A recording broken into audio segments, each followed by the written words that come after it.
आज का शीर्षक है यात्रा। किसकी यात्रा? लोकसभा चुनाव 2024 की यात्रा की शुभकामनाएं, मंगल कामनाएं, वेलकम। और उसी के साथ अपील किसके साथ? कुंभकर्ण की नींद को जगाने की अपील। हाँ भाई, क्योंकि एक दिन तो जागना ही पड़ेगा। हाँ, ईश्वर प्रकृति ने भी एक दिन बनाया है कुंभकर्ण को भी जागने के लिए। तो चलिए, क्योंकि मतदान कम हो रहा है इसलिए हमारी ये अपील ज़रूर सुनिए और लोकतंत्र को मजबूत करिए। अपील के साथ शुरुआत देश की राजधानी दिल्ली से, प्रारंभ भारत मंडपम और फिर उत्तर प्रदेश की प्रिय राजधानी लखनऊ से। अब पूरा सुनना है आपको, बीच में छोड़िए मत। बहुत ही महत्वपूर्ण मंत्र सूत्र अगर आप रह जाएंगे, अगर आपने नहीं सुना तो पूरा ध्यान से सुनिए, ध्यान से, और अनुपालन भी करना है। हाँ साथियों, नमस्कार। मैं राम प्रताप सिंह कुशवाहा। हमारे चैनल ज्ञान एंड नॉलेज को आप सुन रहे हैं, आपका अभिनंदन है, वेलकम है। गर्मी का ताप बढ़ रहा है दिनों दिन और उसी तरह से उत्तर प्रदेश चुनाव की प्रक्रिया भी बढ़ती जा रही है। अब रायबरेली, अमेठी, अयोध्या, उरई, जालौन से लेके पूरे भारत में इस समय एक ही चर्चा है, सिर्फ लोकसभा चुनाव के चरण और 4 जून का इंतज़ार। सबसे बड़ा मार्केट अगर देखा जाए तो दुनिया का सबसे बड़ा व्यापारिक दिन 4 जून होगा, विशेषकर मोबाइल क्रांति में। टीवी, दूरदर्शन। भारतीय मतदाताओं, इस बात को भी समझिए कि पूरे भारत की नहीं, पूरी दुनिया के अर्थव्यवस्था के भी आप केंद्र बिंदु हैं।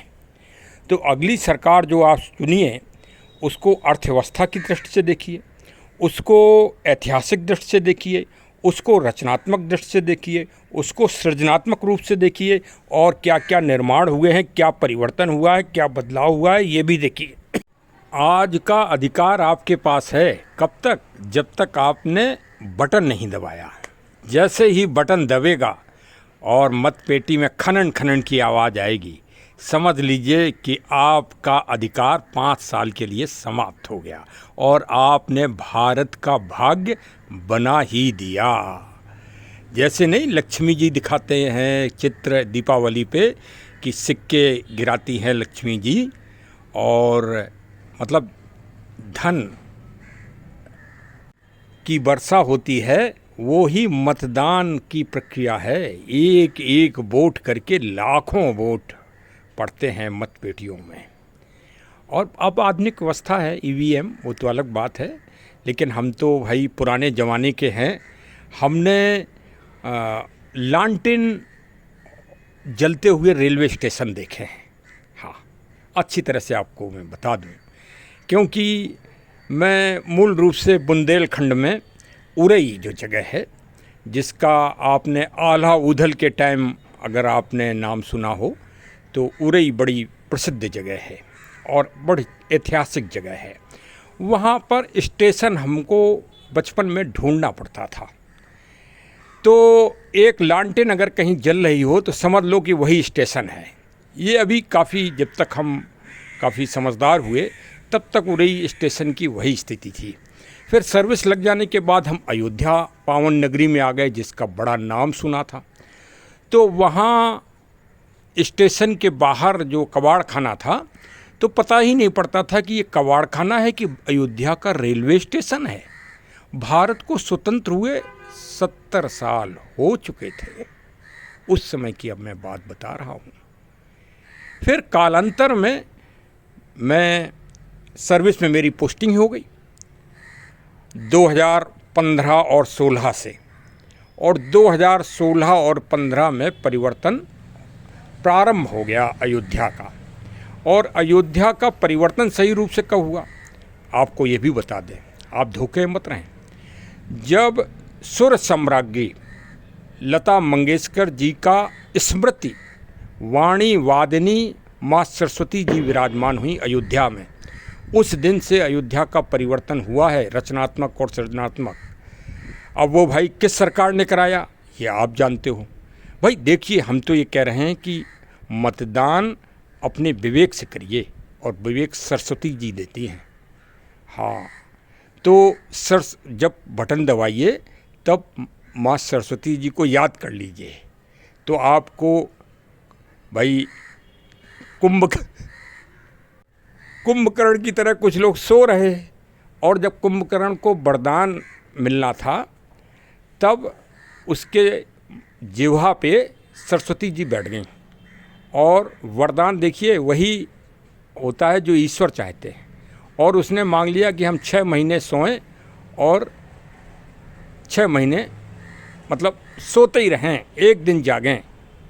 तो भाई आप 5 साल सोइए, लेकिन एक दिन जरूर जागिए जिस दिन चुनाव हो, क्योंकि मतदान कम हो रहा है, इसलिए भाई जागना चाहिए सबको। मतदान, लोकतंत्र को आप विजेता बनाइए ना। आप सरकार किसको बना रहे हैं किसको नहीं बना रहे हैं ये एक अलग विषय है, वो तो आपकी आंखें देख रही हैं, आपके मन देख रहे हैं, आप मंथन कर रहे हो। आप मंथन करिए, अटल सुरंग देखिए, और सरदार वल्लभ भाई जी की नंबर विशालतम मूर्ति, पूरी दुनिया की सबसे बड़ी मूर्ति देखिए।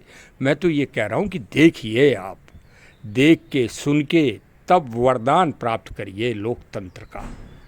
आपको मौका है 2024 का गुणनफल कभी आपने किया है?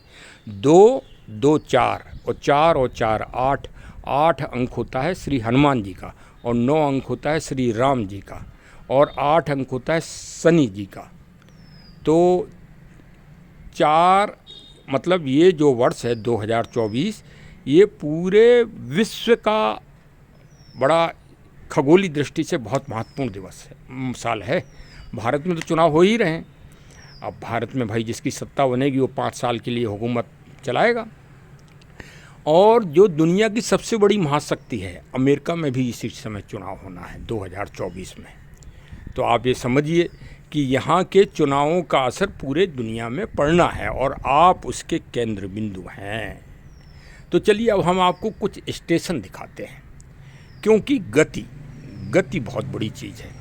और राजमार्ग भी दिखाते हैं आपको। गति के साथ नेपोलियन ने एक ही शब्द कहा था कि जो गति के साथ चलता है वही विजेता बनता है।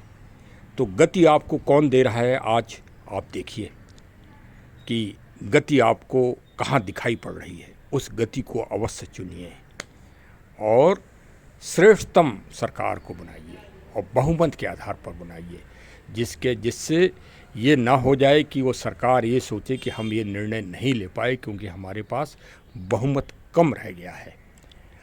तो पूर्ण बहुमत से जिसको भी जिताना है, टुकड़ों टुकड़ों में मत जिताइए कि छोटे से दल को जिता दिया। हम ये कह रहे हैं कि लोकतंत्र को जिताइए, हम ये नहीं कह रहे हैं, लेकिन फिर भी अरे भाई, आप दुनिया के सबसे बड़े लोकतंत्र के आप मतदान करता है, इसलिए बृहद दिमाग लगाइए, पूरी दुनिया को एक अच्छा संदेश दीजिए। चलिए हमारे चैनल को ज़रूर सब्सक्राइब कर लीजिए भाई, क्योंकि हम भी गतिवान हैं। हम वृक्षों के, पेड़ पौधों के, प्रकृति की और की संरक्षण व संवर्धन की जागरूकता व चेतनता तो हमारा चैनल फैलाता ही फैलाता है, साथ ही साथ साम्यक घटनाओं पर भी विवेचन करता है, और विवेचन बहुत ही श्रेष्ठतम होता है। और आगे चल के एक चीज़ नई आपको सुनना है हमारे चैनल में, दुनिया में किसी चैनल में नहीं मिलेगी वो आपको।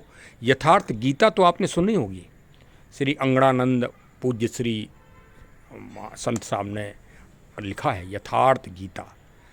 और हम धृष्टता कर रहे हैं या एक शुभ सहयोग कर रहे हैं कि यथार्थ सुंदरकांड, उसमें क्या होगा, उस सुंदरकांड में जो पुलिस में हमने अनुभव लिए हैं, पुलिस विभाग में मेरा कार्यरत रहा हूँ, और प्रबंधन के, आपको एकदम नई चीज़ मिलेगी, नया वर्जन ऑफ द सुंदरकांड। भाई थोड़ा इंग्लिश भी बोल लें जिससे अच्छे लोग ज़रा सुन लें हमारी इंग्लिश। हम बुंदेलखंड के रहने वाले हैं, कुछ ऐसी अंगड़ बंगड़ बोलते रहते हैं, लेकिन जो बोलते हैं वो बहुत सारगर्भित बोलते हैं। हाँ, और भाई अपनी समझ में तो हम बहुत ही उच्च कोट का बोलते हैं। अब ये तो आप लोग अपना तर्क बुद्धि के द्वारा, कमेंट के द्वारा बताइए कि आपको हमारा विवेचन कैसा लगता है। आपको आगे हम सुनाएंगे यथार्थ सुंदरकांड, जिसमें सुंदरकांड की बहुत ही मनोवैज्ञानिक, दार्शनिक, वैज्ञानिक दृष्टिकोण से और पुलिस के दृष्टिकोण के साथ से आपको विवेचन मिलेगा। तो चलिए साहब, सब्सक्राइब कर लीजिए, मतदान करने अवश्य जाना भाई। हाँ, आप चाहे जो कुछ भी करिए आप, और सब चीज़ को आप नज़र डाल के फिर वोट डालिए। धन्यवाद। जय हिंद, जय हिंद।